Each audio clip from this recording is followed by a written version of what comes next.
Beth Ann gave me a generic assignment of talking about municipal law. And I said, well, what do you want me to talk about? She said, well, important things and then stories. So I'm supposed to be your comic relief before you have lunch. So actually, I'm going to go very quickly through a few things that you know about, but it's good to refresh your memory. First of all, we always have to acknowledge what we don't know. We're lawyers, we're egotists. And it's very hard for us to say, I don't know. And you don't want to feel stupid before your client. But there are multiple areas of the law. The very erudite gentleman who was before me, I had not a clue what he was talking about. And I was just thinking, thank God I don't have to do municipal law with environment. So know what you don't know, and you can't master it all. Know when you need to ask help. There's nothing wrong with asking for help. I'm probably the oldest attorney in this room. I've been practicing probably the longest. And there are lots of things I don't know. And I always have my go-to people that I know if I call them, they'll answer and they'll answer correctly, or tell me they don't know and then we'll together figure it out. So don't be afraid to ask questions, because if you don't know, they don't know probably either or hadn't thought about it. Know when you're out of your area of expertise. This is particularly true for those of you who are not full-time paid attorneys. It's very hard sometimes to turn down a paying job because, hey, you have to pay the rent and you have to pay your staff, but know what you don't know and do not try to fake it till you understand it. Keep in mind who you really represent. I did an ethics seminar for the OAMA a couple of years ago. It's very difficult sometimes to keep in mind that your client is the city. Being a city attorney can be one of the loneliest jobs in a city. Same thing with an HR director. You can't become too friendly with too many people because you may be then recommending their termination.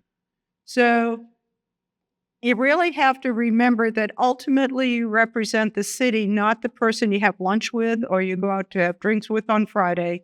And it can be a very lonely job. And that's why it's important for you all to socialize with each other and network with each other, because you understand. The law is always changing. What I knew when I graduated long time ago is absolutely irrelevant now. And so know what you don't know and keep in line. Workplace balance. You get burnt out. Every lawyer I know gets burnt out at some point in time. And I think for municipal lawyers, it's even more acute because you're trying to answer to so many masters. You've got the elected officials who think they know better than you. You either have a mayor or a city attorney manager or a town clerk, and they think they know better than you. And then you have all of the other department heads who demand your time. That can be very wearing on you, but also on your families. So I feel that it is extremely important to take time off. A couple of years ago, I decided I'm taking every other Friday off. It's sacrosanct. It's my Friday. It's like when I have my hair appointment. That's more important than anything else to me. So I would suggest you schedule a day or a half a day that is yours and block it off on your calendar. And just say, no, I'm sorry, unless it's an absolute crisis, I'm booked. You don't have to tell them what you're booked with. This is your book. Be flexible, because I will guarantee you, as some of my war stories will be, the unexpected will most surely happen. And so you think you've written this contract and it's perfect, it's just superb, and you send it to the other side and you get back and you think, I didn't know there was enough red pens in the world to look at my contract with. So you would be flexible because you know the unexpected will always happen. What you're doing here today is most important, is sharing your own knowledge, sharing it with each other. And the OAMA does a superb job in assisting you in sharing your knowledge and having you be able to learn from other people. And then know when it's time to go. I've seen too many attorneys stay too long, and they lose their they lose their joy for the profession, and they lose just a little bit of slip in their knowledge. So know when it's time to go. But more importantly, always remember it's not always your fault. You can give superb advice. I used to be so offended when I would give what I thought was absolutely brilliant advice, and my client would say, yeah, but I don't want to do it. Well, all you can do is give the very best advice you can and understand that some of the times they're just not going to follow it. They're just going to want to go down the path you do. I think there is a point, and for some clients, I have reached that point where if you are at that phrase where you feel you have to document for your own protection the advice that you gave so that they can't come back and say, but you didn't tell me. And yeah, I really did. Then maybe it's time to revisit where you are in that particular relationship. So those are my suggestions. Now, those of you who have known me for a while, I used to talk with an accent. I don't have one any longer, but I am from Boston. I met my husband at Georgetown, and he convinced me that Oklahoma was perfectly safe, never mentioned tornadoes, and he promised me it didn't snow. And so we moved here, and as I started my career as a Bostonian lawyer, I still had a bit of an accent. People would always question where I am. But I had some interesting experiences. My first job at Feller Snyder was to go out to all of the graveyards down in the southwest part where the Kiowa Comanches and Apaches hung out and count headstones. Because the Dawes Commission was then going to divide up the land because, of course, in the western part of Oklahoma, we know we didn't have reservations. And so my job was to go out and count headstones to see how many people had been alive at a point in time and how many had babies at a point in time. And I had not a clue because most of the names were not in what I understood to be English names. So my first job was counting headstones, followed up by the corpse of Geronimo. My firm back then represented the Cheyenne at the Fort Sill Apaches. And I bet you, most of you know that Geronimo was buried at Fort Sill. It's a big tourist attraction. Well, the White Mountain Apaches wanted him back because they claimed that he wasn't resting in peace because he wasn't in sacred burial grounds. I did try to point out that they didn't embalm people back then, and I wasn't quite sure what was going to be left to transport. But nevertheless, Fort Sill wanted to keep him because it's a good tourist attraction. So here I am trying to research Geronimo. And it ends up, by the way, that Geronimo converted Catholicism while he was in prison of war at Fort Sill. And so the 10th Circuit said, we get to keep him because he's buried in the Catholic cemetery and didn't need to be transported to the sacred burial grounds. Now, trying to explain this to my parents, what I'm doing, was kind of a mind-boggling. They were not too happy about Oklahoma to begin with. They did ask if we had indoor plumbing and water. And since my husband is a member of the Chickasaw tribe, they wanted to know if he wore a headdress. But nevertheless, talking about, yes, what am I doing? I'm researching the corpse of Geronimo. Naked football players and other miscellaneous athletic misadventures. When I was with my old firm, we represented the NCAA and the OSSAA. And back many years ago, OSU football players were actually on the forefront of asking to be paid to play. And the argument was, well, you give scholarship to the band people and you give scholarship to the very intelligent people. We think we should be paid just like that as equivalent to scholarships. So the NCAA at that time said, no. You need to depose the individuals who brought the lawsuit, which were 5 OSU football players. And so I went to OSU and to the athletic department to depose them. And they thought it would be really amusing to show up nude for their deposition. So as I said, you have to be ready for the unexpected because the unexpected will surely happen. And so nice little Bostonian just sat there and said, aren't you very uncomfortable sitting on that chair? Would you like a towel? And took the deposition. We also had instances where I was having to litigate the star pitcher for the local high school team. On the last championship day, the OSSAA wanted to declare him ineligible. So we had an emergency hearing way up in the northeast part of the state, and all of the baseball players came. Now, you would normally think they would sit behind the player. No, they sat behind me. And throughout the hearing, they would bang their cleats on the floor, chew their gum, and spit sunflower seeds at me. So misadventures of athletic was one of my favorite memories. When I was at Feller Snyder, the senior partner, Jimmy Fellers, was the president of the American Bar Association at the time. And this was when I learned that Oklahoma actually had navigable waterways. I grew up in the East Coast. We were, very familiar with navigable waterways and that kind of law, but I learned that we, in fact, have navigable waterways. And so a big prominent New York firm retained our firm as local counsel to arrest a ship. So that's what you do when a ship hasn't paid their money. Instead of replumbing it, you arrest the ship. So they're out in Tulsa arresting the ship. And the owner of the ship wasn't very happy and brought a lawsuit. And those of you, I'll tell you how old I am. I remember Judge Barrow, who was on the Northern District of Oklahoma Federal Court. He was unusual, let us say. So Judge Barrow throws Jimmy Fellers, the president of the ABA, and the senior partner of a prominent New York law firm in jail on a Friday night. And so here I am. I'm probably, 5-6 years out of law school, and he gets his one phone call for some bizarre reason was to me and said, I need a writ of habeas corpus. Go get him. Now, first of all, I didn't practice criminal law, and I wasn't quite sure I remembered the term, but I had to look it up to figure out what I was supposed to do. And then I tried to figure out what I was going to do, and the only person who could issue a writ was a 10th Circuit judge. And so, fortunately, through a connection of a connection, my husband's family is huge, and they knew somebody who knew somebody, and I ended up in Judge Holloway's living room at 10:30 on a Friday night, asking him to give me a writ of habeas corpus to get Mr. Fellers and his friend out of jail.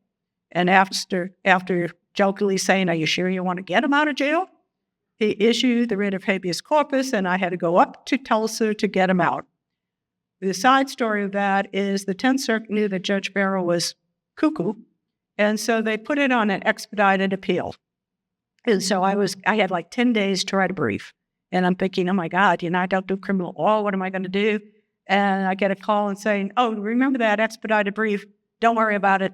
He's dead. So, as I said, the unexpected will always get you. Those of us, particularly in this part in the Oklahoma City area, remembered some May 19th, 1999 tornadoes. They were horrible. And I had a city whose city hall blew away.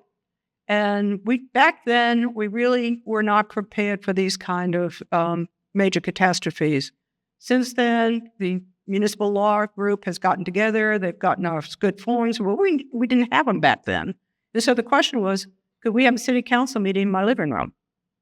And was this an emergency? Well, it was clearly an emergency. So having city council meetings in the living room and trying to find somebody who could swear somebody in because we didn't have a city clerk.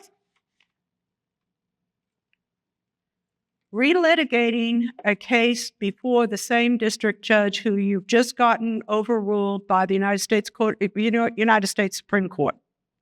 And they sent it back and said that it was all the judge's fault. He gave erroneous jury instructions. So think about retrying a case before the same federal judge who you've just gotten overruled before the U.S. Supreme Court. Fortunately, the judge was just delightful. It was Judge West, and everybody who knows him knows how nice he was ultimately. He might be gruffy in the courtroom, but he had a heart of gold, and he kept showing me his bird dogs. And so we tried the case, and we wanted it on the second go-round. But, it was awkward, shall we say.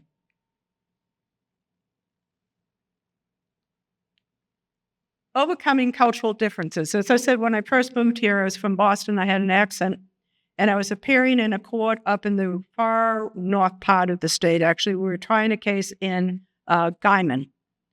And one of the judges looked at me and said, you don't talk like us. And I said, well, yeah, I'm not from here. He said, well, you must be from Enid.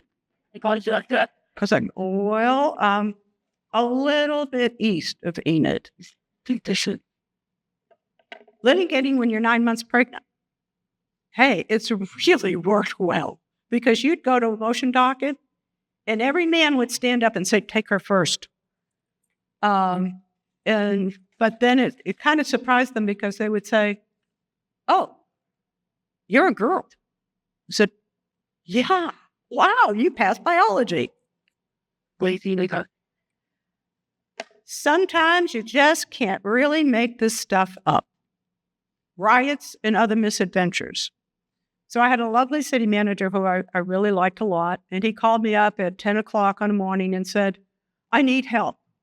Okay, well, give me, what's going to happen? He said, it's a riot. And I'm thinking, it's a riot now. So he wants to know, can he call, back up? Can he call the county? What should he do? And I said, well, where's the riot? He said, it's going to be at 3 o'clock. And even for me, I paused and said, well, wait a minute, by definition, a riot is a spontaneous event. What are you talking about? Well, I've been told there's going to be a riot at 3 o'clock and they're going to march down the street. I said, well, do you know who's the head of the marchers? Well, tell them they need a parade permit and see if they'll get one. But you can't pre-plan a riot. Another call from a client saying, and they were truly having insurrection. And I said, okay. And I said, what's your question? He said, tear gas. Now, stupid me think they're asking about the use of force continuum. When is, in the use of force, when is tear gas appropriate? Is this the time? And so I'd say, well, tell me about the riot. Are there, violence? Is there whatever? And he said, oh, no, I just want to know how to open the tear gas. And again, there's this pause. And I finally say, well, I think the best thing for me to do is send you to a contact at the tactical team at the Oklahoma City Police Department. They'll probably tell you how to open tear gas because we didn't cover that in law school. It really, really seemed like a good idea at the time. This was an OMAG case where OMAG paid a boatload of money. So it was down on the Red River. I'm not going to tell you which city. And God love them, the firefighters were watching the football game on New Year's Day. And apparently it wasn't a very good football team because they decided, well, the median looks really bad. So they decide on New Year's Day, when there's a lot of traffic coming across the Red River, that they were going to burn the median. And so they burn the median and they start the fire and the wind turns and there's like 100-car pileup. And then when I get sent down as the saying, how could you be this stupid? And they said, well, it seemed like a good idea at the time. Boys will be boys. Now this was, again, early in my career, the Burger Barn Special. This was a city, in Great Oklahoma City area, so you would think they would have tiny degree of brain power, but not so much. So I get called after the fact, fortunately, but there's video, of course. And they had a female police officer who was apparently pretty attractive and new, and so she was going through FTO, and it was on the evening shift MTO, and she gets a call to report behind the Burger Barn. And the Burger Barn at that time was fairly well known as maybe sketchy, maybe drugs were coming out the back door, so didn't really surprise her that it would be called to the Burger Barn. And she gets there, and her FTO commander is on top of the roof of his patrol car, and his only accoutrements were his boots and his gun belt and grapes that he was eating. And so obviously this was inappropriate in the first degree, and he was being sexually harassing her. But sometimes karma comes in because it was cold and his derriere adhered to the top of the car. And I'm not making this up. As I said, you can't make this stuff up. And so they had to call the fire department to come film them off. And of course, the fire department, typically police officers and firefighters have rivalries, and this was just too good to pass up. And so they took pictures of the gentleman on top of the car, adhered to the top of it with his derriere having to be foamed off so he could go up. Needless to say, he's no longer a police officer. Candid camera with the OSBI. This is another absolute true story. So I got involved because the city ended up firing the police chief, and so he sued, believe it or not, for wrongful arrest. But what had happened is they had suspicion that he was frolicking and detouring on duty. And so they felt that he was perhaps visiting the local madam during work hours. Well, it happened to be, yes, it was true. He was visiting the Madam M. But the madam lived outside the city limits. And so the chief thought it was perfectly all right to go outside the city limits to frolic and detour with the madam. So out he goes, and they're so stupid. They don't go into her trailer. They get in the back seat of the patrol car. And has anybody ever seen Ruthless People, the movie? There's that scene where they're up in the mountains with the police chief and the car's rocking back and forth. Well, the car's rocking back and forth, and they're having a good old time. And then they finish rocking and rolling, and they discover it's a caged unit, and the back doors are locked. So they're naked in the back seat of the locked patrol car, and it's very, very hot. Now, how, you ask, do I get to know this? Well, unbeknownst to the city, the OSBI was investigating him for inappropriate behavior. And so the poor OSBI agent has two choices. He can either let the people stay there and not blow his cover, but he's concerned about heat frustration. So he walks up to the car with his camera and videos the entire event. And so as I am defending the city for this alleged wrongful termination case, I have the video of the police chief and the madam in the backseat of the patrol car, rocking and rolling.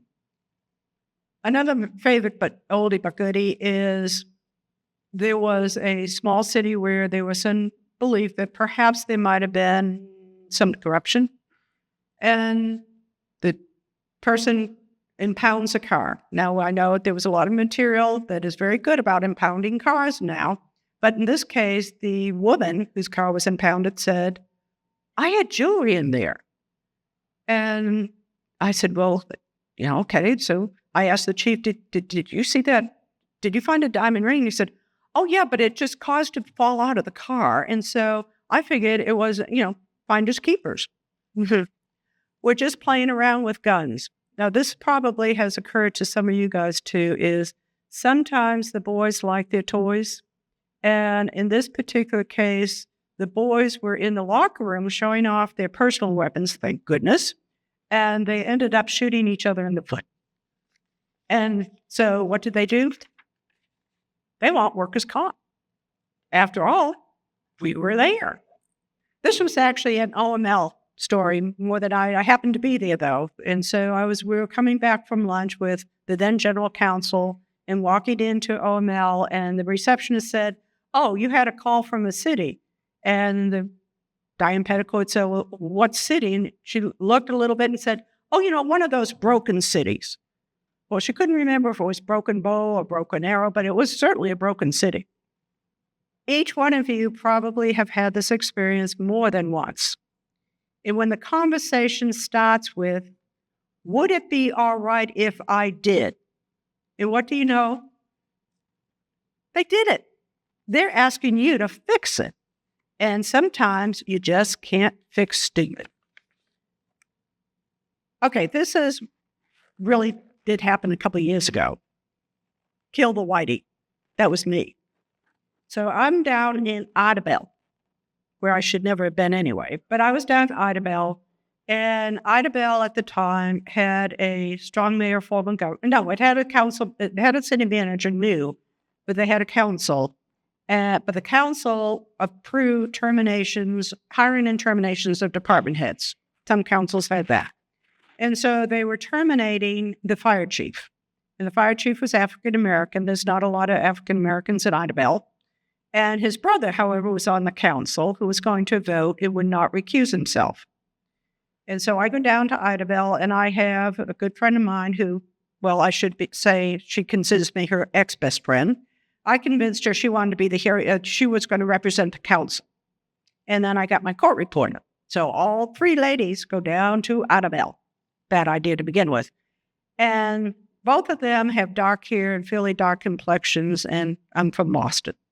And so we do the first day of the hearing, and the hearing goes on, and it's going to be continued to the next day. So early Saturday morning, I get up, and we go to the city hall, and there's an envelope taped to the door. So I open the envelope, and I can't read it. I can't understand what it says. The spelling is creative. And so the local reporter who's been covering the story is there and says, "Oh, I speak Idabelese. Let me read it for you." I said, "Oh, okay."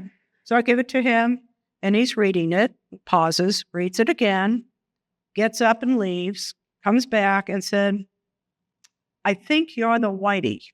And I said, "Yeah, probably. Why?" "Well, they want to kill you." So I'm thinking, it's a joke, they got to kill me. And they said, "No, it's not a joke. I've already called the sheriff." So by then, back there is the sheriff. So the sheriff comes, and I said, they're joking. He said, "Oh, no, they're gathering down in the park." I said, "Well, okay, what should we do?" So, well, what I've done is I've got the license plates of all your cars, and my deputies are going to escort you outside the city limits, and you better leave right now. And then I've also called the highway patrol. And you can drive as fast as you want, and nobody's going to stop you. I said, okay. And so we go out to the cars, and sure enough, there's this group of unhappy people looking at us, and we finally get out of Idabel. And that's the last time I ever went back to Idabel. Now, the hearing officer thought it was really kind of funny because she was clearly not the whitey I was. And so she actually had the threatening note framed and it's in her office to this day. My other adventures in Northeast Oklahoma were predated the Idabel, but it was down there. They sent me, a Bostonian lawyer, down to a strike at the Weyerhaeuser plant down in McCurtain County. Now, McCurtain County is beautiful. I mean, if anybody's been down there, Beaver Bend State Park, it's absolutely beautiful. Most of the people are just lovely, but the unions back then were very aggressive, let's put it that way. So there was a strike. So the union was struck Weyerhaeuser, and I went down there because after all, the labor lawyer in the firm. So I go down there to represent Weyerhaeuser and meet with the management, go to my hotel, get up the next morning, and all my tires are slashed. And so I report the vandalism, and the sheriff said, it happens. And so I go, okay. So the next, I go back, get a ride to the Weyerhaeuser facility, come back to the hotel, and there has been paint poured all over my car. And so I call my firm and said, I don't care what you do. You get me out of here now. Now would be a really good time. So my other adventures in Far East Oklahoma. So those were my comic stories for you. I'm sure you all have any, but anybody want to share? But what I do think it proves is in municipal law, every day is a new adventure. It is not routine. I can't imagine doing tax law or anything, where I'm sure this gentleman or the environmental law was wonderful, but regulations and doing municipal law, you do have to be flexible because you truly never know what's going to happen. And every day will be something new. And I'm sure if we would all get together, we could publish a book and make a whole lot of money. Or it would have to be classified as fiction, mind you, because nobody else will believe these stories are true. So thank you. I'm the comic release. Beth Ann asked me to be funny. And so hopefully I gave you a little bit of fun before your, I guess it's the luncheon and the award banquet. All right.